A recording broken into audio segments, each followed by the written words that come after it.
We have a jam-packed edition of highlights to bring you this evening, and we start with a Friday night high school baseball game at Loeb Stadium between Lafayette Jeff and Brownsburg.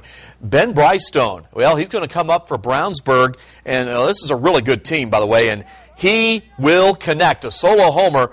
Bulldogs up 2-1 in the third inning. I bring up that Brownsburg is really good, which makes what Lafayette Jeff did tonight very, very impressive because they're not bad themselves. Brandon Adams, the single to left field, scores Tyler Robbins and Tandrick Rardon, and that gives the Broncos a 3-2 lead, and then Spencer Long takes the ball down the third base line. That's a stand-up double that happened in the next inning, and nice going Lafayette Jeff. They win this game by a final of 6-3. All right, great doubleheader between rivals Frontier and North White. First inning, game one. Dylan Starrett doing some yard work. That's a two-run blast. Falcons take an early lead, but the Vikings, they're a good team as well. They respond in the third inning. Steven Steele, hey, he's a man of steel, takes this pitch out to right, and lo and behold, we have ourselves a tie game. But Frontier, in game one, would end up pulling away after North White did some celebrating. Catcher Curtis Brackett rips a single up the middle. Remember that name. That plates Grant Ream. Falcons take game one by a final of 7-3. All right, game two. Coach Long hoping to take game two of the doubleheader and get a sweep, but the Vikings, Jordan Long has other ideas. Oh, my goodness, he ripped that one. That's a home run to right, and North White is up 4-1 in the fifth inning, but the top-ranked Falcons rally.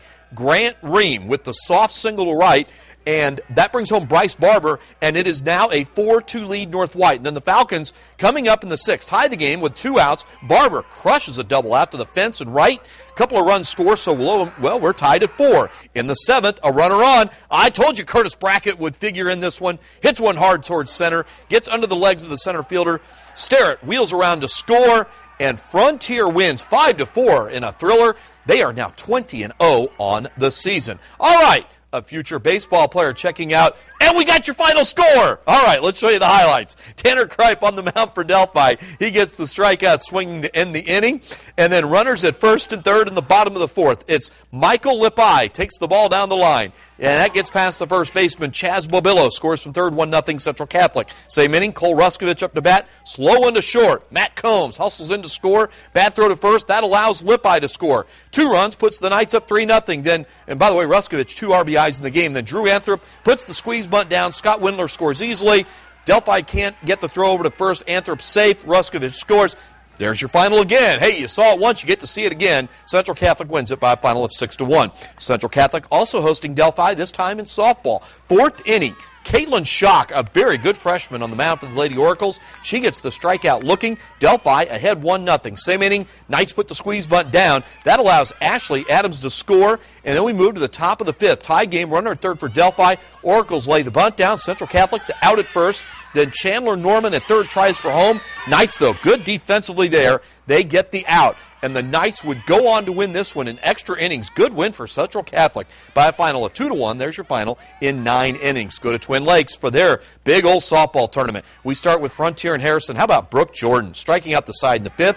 She struck out 14 of the 18 batters she faced. Raiders also have some sticks in their lineup. Jordan DuBois. Oh, and they had those sticks working in this game. Doubles to deep left field. Ashley Courtney, who seems like she's in a lot of our highlights. That's because she's a good player. She scores. Raiders are rolling. Final run of the game. Wild pitch scores the 10th run for Harrison.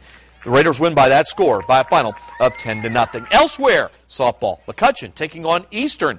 And the Lady Mavericks hoping to get on the board. And that's what they would do. Tamlin Poor with the single. Kelsey Rummel comes in to score, and the game is tied at 1. And then on the mound for the Lady Mavs, Brittany Keller, she records the strikeout. But Eastern would come back in this game, and they edge McCutcheon as the Lady Mavericks fall in this one by a final of 3-2. Also at the Twin Lakes tournament, the host Indians playing Maconaquah.